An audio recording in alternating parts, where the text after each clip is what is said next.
Hello, everybody. Welcome to Happy Crump and Wargaming. We are excited to bring you today Combat Mastery. We are going to learn how to crump in the charge and the heroic intervention phase. Charge is how we get into combat, and the heroic intervention is how we mess up our opponent's combat. So these are two really critical parts of learning how to do all your fight phase shenanigans, which we'll get into more fight phase stuff in the next video. But this video is all about setting up our combat and making sure that we get into combat alive and making sure our opponent can't get into combat. So let's get into it.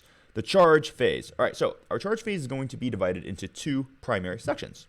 The first of these sections is going to be the charges. So all your charges, they're going to have to be performed. That means you're going to have to declare and you're going to have to roll all your charges and you have to completely finish moving all of your charges. Afterwards, we go on to the heroic intervention step. Now, in the heroic intervention step, that's when we get to perform shenanigans. And don't worry, we are going to demonstrate all of these on TTS so you guys can see exactly how the heroic interventions and all the charge movements actually work, because it can get quite confusing. Before we pop into that, if you would be so kind, please hit the like, hit the subscribe, hit the bell for notifications going off. If you have any questions, comment them down. I always answer all the questions. Appreciate your time, and I really appreciate your attention. And hopefully this is going to help you get significantly better at the combat phase in the game of Warhammer 40,000. All right, so charges. This is the way it works. At the beginning of the charge phase, you have to activate any and all stratagems or abilities that must happen at the beginning of the charge phase. So if you're a Custodes player, you have to throw your Tanglefoot Grenade at the beginning of the charge phase before any charges are declared, just as an example. In order to declare the charge, you must be within 12 inches of the target. Then, after you make your charge, you must remain in coherency after you make the charge. So you can't pull your guys out of coherency. And what does coherency mean? If you have a squad of five models or less, every single model must be within 2 inches of one other model. If you have a squad of 6 or more models, every single model must remain within 2 inches of 2 models in your unit. So you cannot voluntarily pull yourself out of coherency in order to complete a charge. So you have to remain in coherency. Then your opponent, once you've declared your charge, they get the opportunity to respond. So if they're going to do an Overwatch, then they could then do the Overwatch, which, by the way, can make a charge impossible. They can also perform a set to defend or a hold steady if they are within defensible terrain. If you don't know about defensible terrain, please make sure to go back and watch our terrain traits video where we talk all about defensible terrains. Then, there are several abilities that you need to be aware of that can allow units to move more than 12 inches in the charge phase.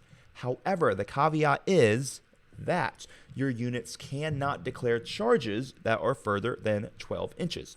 So before I go any further, I'm going to switch to the TTS view, and I'm going to show you guys exactly what I mean by that. So let's just do the magic of, there we go. So, for example, my kill rig right here really wants to charge these Witch Seekers. Witch Seekers are custodian units, they have flamers, and my kill rig really wants to get in combat. However, he is a vehicle, which means he cannot move through this building. So in order to get to the Witch Seekers, he's actually going to have to move further than 12 inches. So if we look at this, it is an 11-inch charge technically. But my kill rig is going to have to move at least,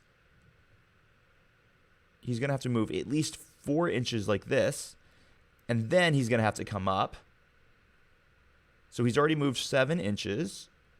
And then he can try to make the beeline for them. So he's already moved 7. And let's call it, at that point, it's going to be, excuse me, it's going to be a 10-inch charge. And then lastly, in order to finally finish that, he's going to need another 4 inches. So he's going to need a 14-inch charge in order to make this, which is impossible.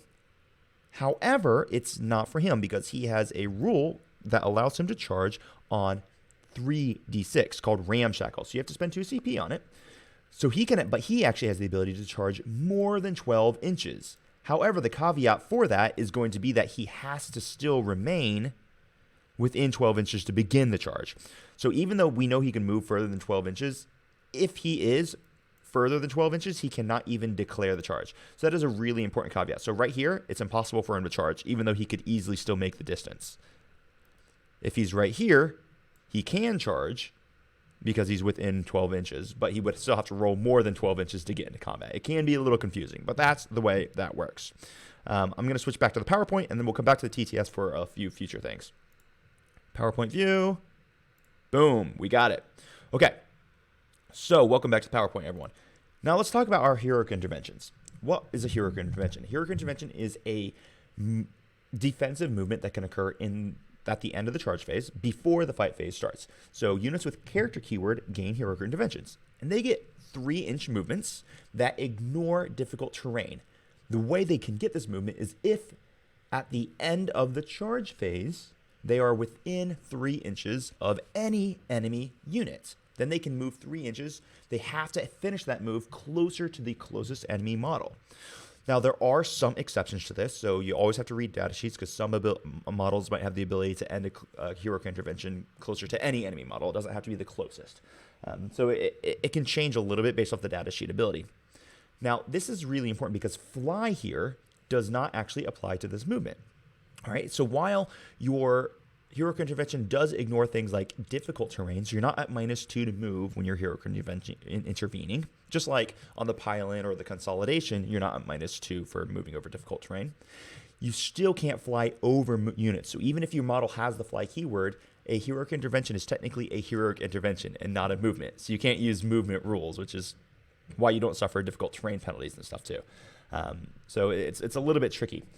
Other rules will still apply as well, such as our terrain-based rules. So if there's a ruins in the way, and your model is a cavalry or a vehicle and it tries to heroic intervene, it can't move through a building, which can be really, really important.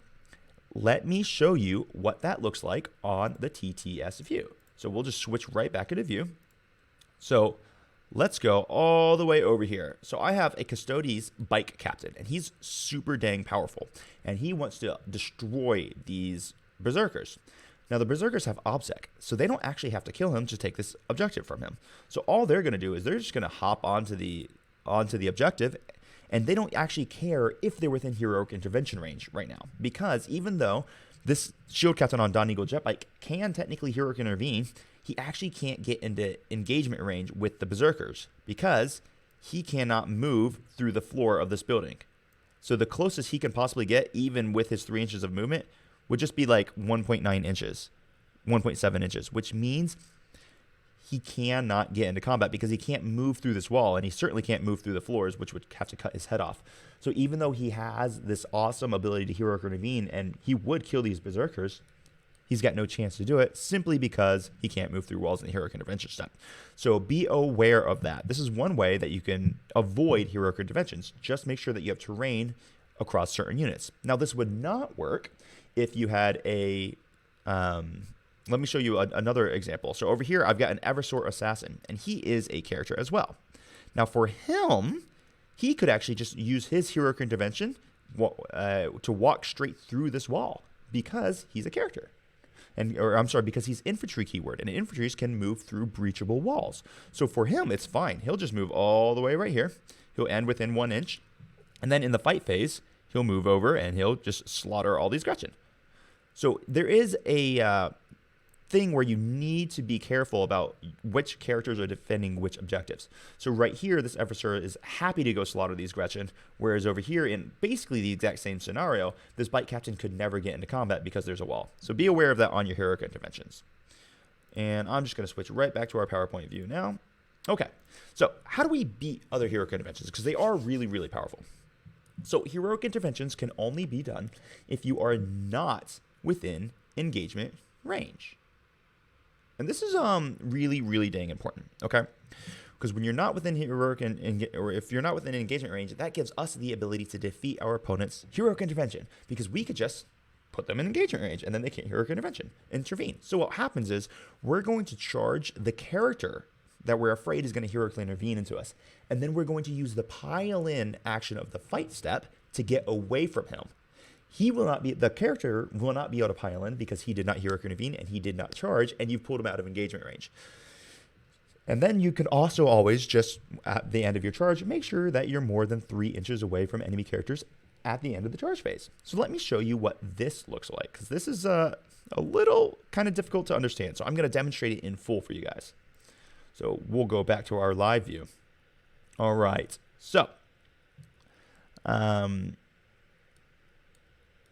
let's say that we want to charge these Witch Seekers with our Beast Snagga boys. Okay? We want to charge them, and it is going to be a 8-inch charge. Cool. No problem. But we also have this horrible shield captain, and we know he's going to try to heroically intervene, and he's going to screw our game plan up. That's not good. And we don't want him to heroic intervene and kill us. So what we're going to do is we are going to, say we make the 8-inch charge. Boom, boom, boom. And what we want to end is, we want to end in engagement range of both of these models, but we want to end closer to the Witch Seeker. Right, so you see this? He's 0.4 inches away from the Witch Seeker, and he is 0.5 inches away from Trajan Valoris here. So at this point in time, it's impossible for Trajan Valoris to heroic intervene into us. So at the beginning of the fight phase, when we fight first, because we charge, so we will fight first, our Beast Snagga boy is actually going to pile in closer to the closest enemy unit, which is going to be the Witch Seeker. Excuse me for a second. Let me turn this terrain off so that we can... There we go. So it'd be easier to see. So we're going to move the Beast Snagga boy, his 3 inches, closer to the closest enemy unit. And then the others will all do the same. So at this point in time, look what happens. Trajan Valoris is no longer engaged, so he can't fight. And he can't heroic intervene either, because that's only at the end of the charge phase. So effectively what our Beast Snagga boys did is they just charged in. They charged both units in order to make sure that Trajan can't fight. Whereas if they had not done that, say they only charged the Witch Seekers, Trajan Valoris was right here, then if this was at the end of the charge phase, he would just move 3 inches to heroic intervene and then kill us. But we don't want that. So we charge them both instead. That is how it works. It's a super powerful ability, and you really need to get used to using it. Now, there's another way you could do it, is you could just charge and make sure you're outside of 3 inches. And as long as you're outside of 3 inches, characters can't heroic intervene. There is an exception to that, which I will go over next. So let's go back to the PowerPoint. And I'm just going to click the PowerPoint view, and here we go. Okay, so now we understand how to beat heroic interventions. We actually want to charge the character and then pile in out of combat against him. Now let's look with problems with beating the heroic interventions. Okay, so some units have 6-inch heroic interventions, which is really brutal. I'm thinking Custodes, you're thinking Space Wolves, the Emperor's Champion for Space Marines. These units have a 6-inch heroic intervention, so it can be very challenging to stay outside of 3 inches of them. So because you have to stay outside of 6 inches, which is a completely different ballgame. And then you've got some armies that have the ability to heroically intervene with non-character units. Custodes can do this. Space Wolves can do this. Genestealer Cults have a way to be able to do it. There's several different armies that can do it. So one of the questions you always have to ask your opponent is, do you have any ability to heroically intervene more than 3 inches with your characters? Or can you increase the range of your heroic intervention? Or can you heroically intervene with non-characters? When you ask these questions, your opponent is not going to be a jerk. He's going to tell you the truth, or she's going to tell you the truth. Unless you are just playing with a true jerk, in which case you won't play with them again. And that's going to let you know how to actually maneuver when you do your charges. Okay, so how do we use our heroic interventions defensively? This is really powerful because an objective marker in Warhammer 40K is 40 millimeters in diameter.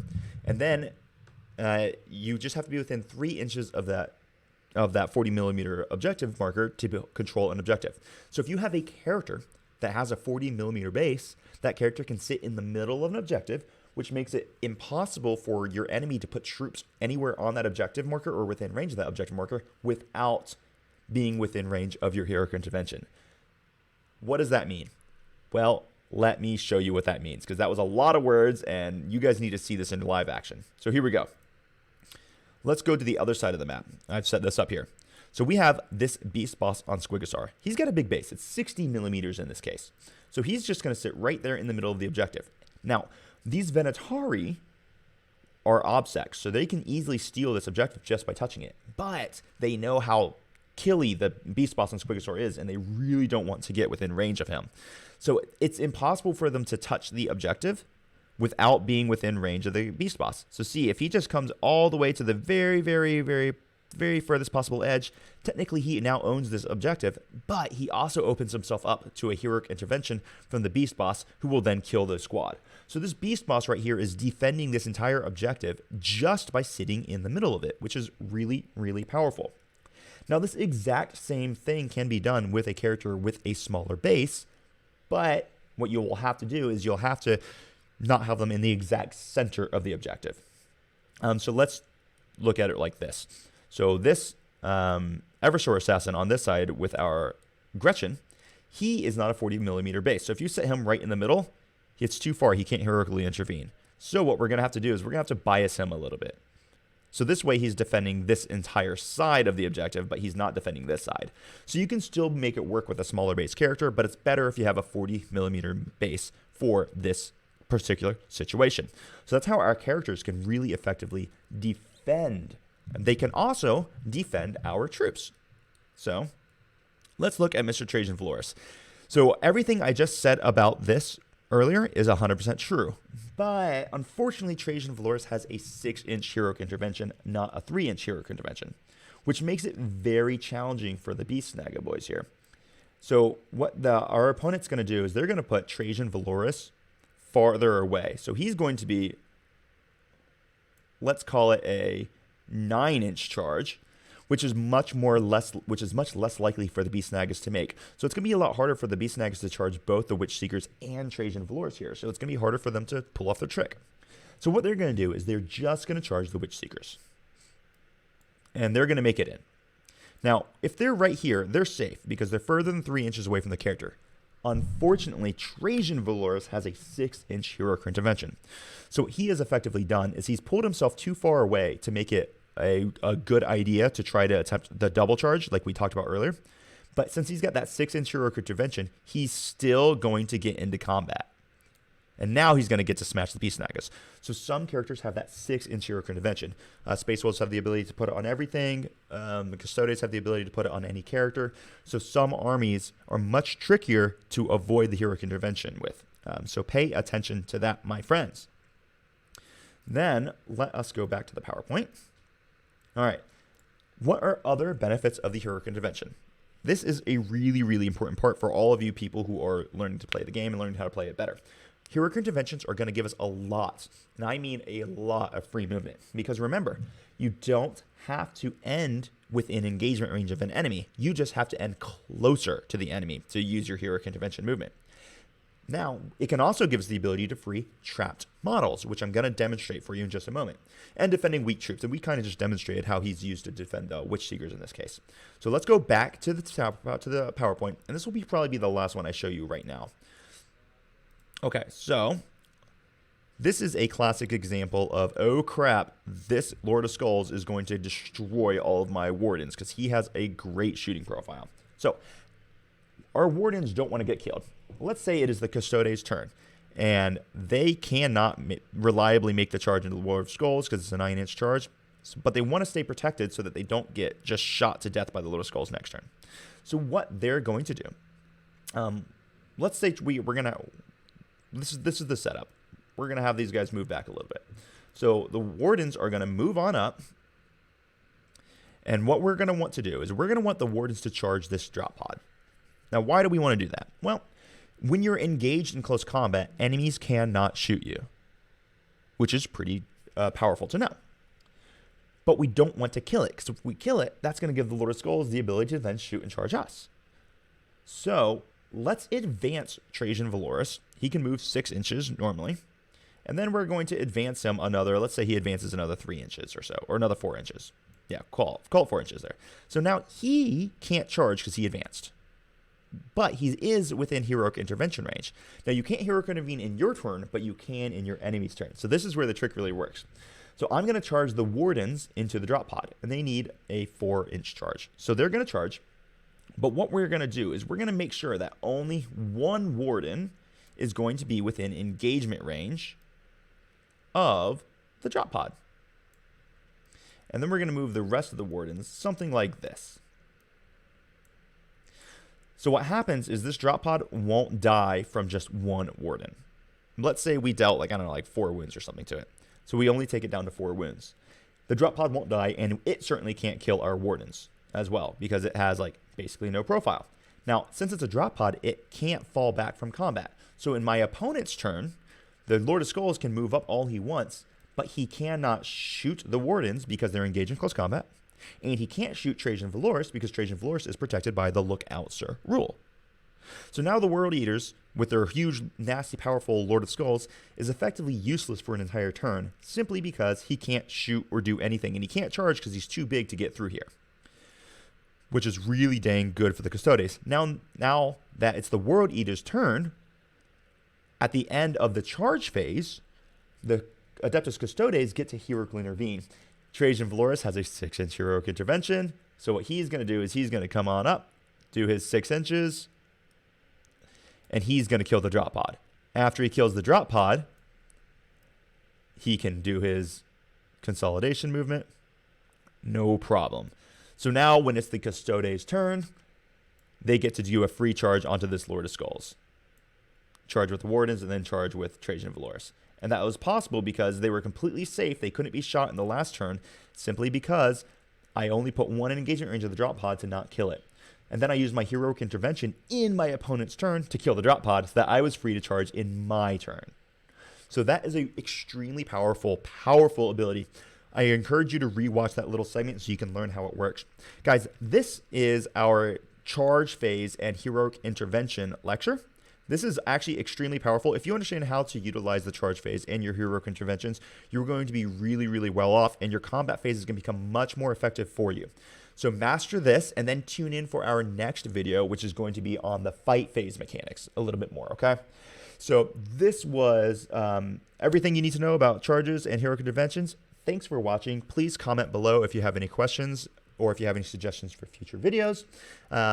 If you guys are interested, I am actually starting a Review Your List series. I have put my Discord ID in the chat here, or in the comments, not in the comments, sorry, in the description of the video. So if you ever wanted to just send me a list, then what I'll do is once I get a couple of them, say 3 of them, I'll release a video where I start fixing people's lists for competition. And we'll talk about different options that everyone has. So this was awesome, guys. Thanks so much for your time. We'll see you in the next video where we go into more in-depth fight phase mechanics, not charge and heroic intervention. All right, everybody, have a lovely day, and happy crumping, you beautiful, beautiful wargamers.